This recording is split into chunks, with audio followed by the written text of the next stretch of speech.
Hello everyone. Today we are going to see your first poem, Life. It is a memory poem which is written by Henry Van Dyke about the poet now. Henry Van Dyke was an American author, educator, and a clergyman born in 1852 in Germantown, Pennsylvania. He attended Princeton University, graduating in 1873. From then, matriculated at the Princeton Theological Seminary, from which he graduated in 1877. He returned to Princeton as a professor of English literature, a post that he held from 1899 to 1923. But it was not without interruption. From 1908 to 1909, Dr. Van Dyke was an American lecturer at the University of Paris, and in 1913 his former classmate President Wilson appointed him minister to the Netherlands and Luxembourg. This is the poet Henry Van Dyke. The Poems of Henry Van Dyke, the collection book. Now, let's get into the poem. Main concepts and ideas of the poem. The poem is speaking about the journey of life. How life can have both ups and downs, like a hill. You can't just go back in life. The only thing you can do is to face it and head on. Life may contain many hardships, but it is very rewarding due to sense of adventure it contains. We won't know what the future got in store for us. Structure of the poem. The poem contains two stanzas. Second is the continuation of the first. The rhyme scheme is nothing out of ordinary. A normal A B B A C C A for the first stanza and D E E D F F for the second stanza. This may be to emphasize on the fact that yet again the journey of life is simple and flows without stops. The reason for the poem so short may signify how life can be easily explained, but to enjoy it to its maximum potential, experiencing it yourself is a much better idea. The key points while writing the paragraph. Life is an experience to be lived with courage. One should not worry about the uncertain future. Happiness nourishes life with extra energy. Imagination to be fearless and pure. New friendships, new adventures, new explorations to enrich us. To always hope for a joyous future with determination and faith. Now let's get into the poem. The first two lines of the poem. Let me but live my life from year to year with forward face and unreluctant soul. Let me but live my life from year to year with forward face and unreluctant soul. Unreluctant means willingly. Unreluctant soul means with cheerful, with willingness. Explanation. Let me but live my life from year to year. The speaker of the poem is the poet.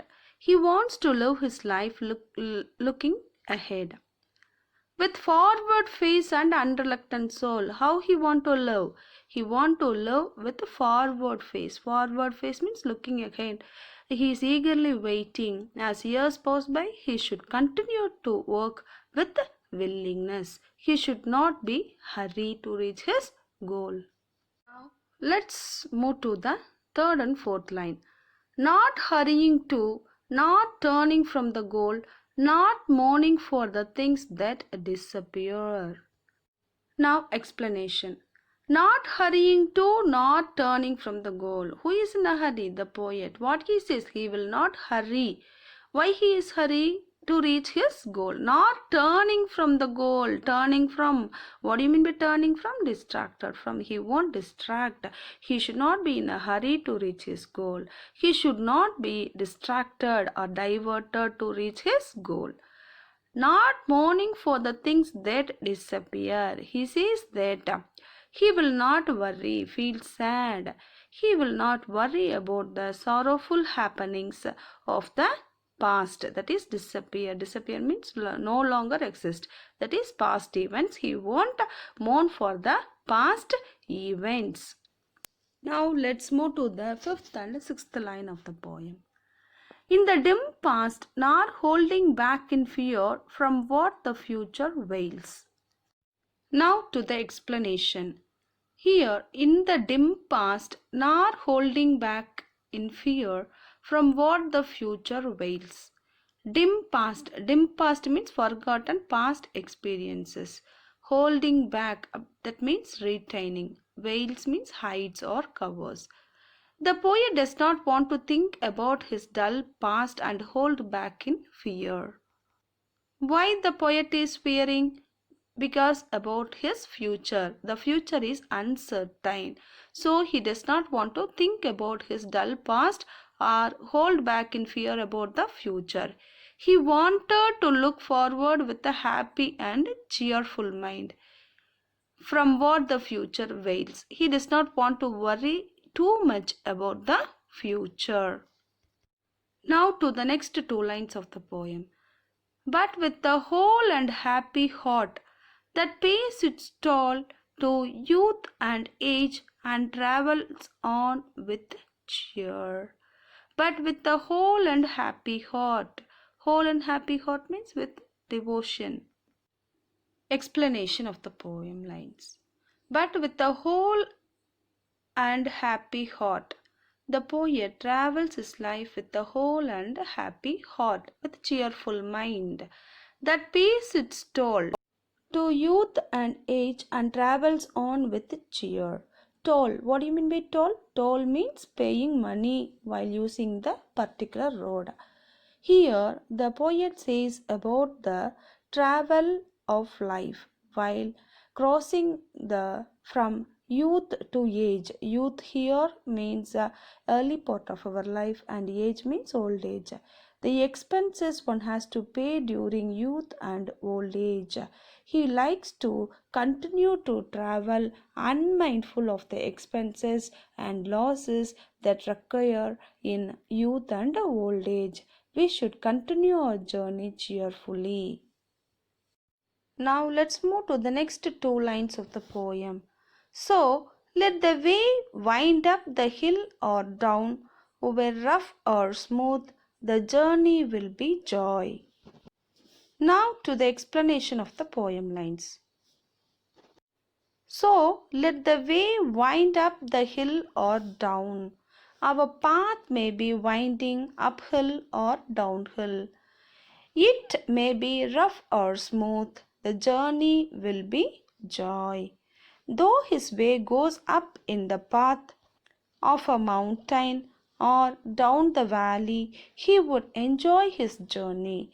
No matter whatever happens, if his path is difficult or easy, he will make it as a joyful journey. The poet is very confident that he will successful in his journey.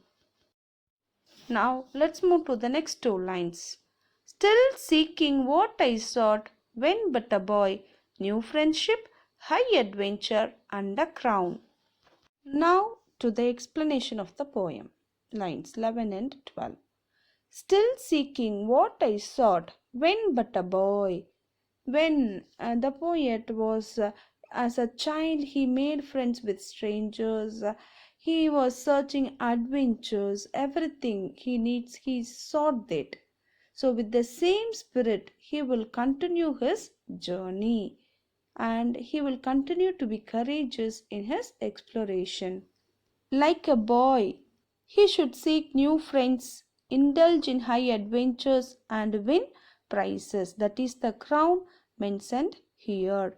Now, let's move to the next two lines of the poem. My heart will keep the courage of the quest and hope the road's last turn will be the best. Now to the explanation. The poet says that the road of life may be turns and twists in his path. He will accept the last turn of events in his old age and consider it to be the best part of his life.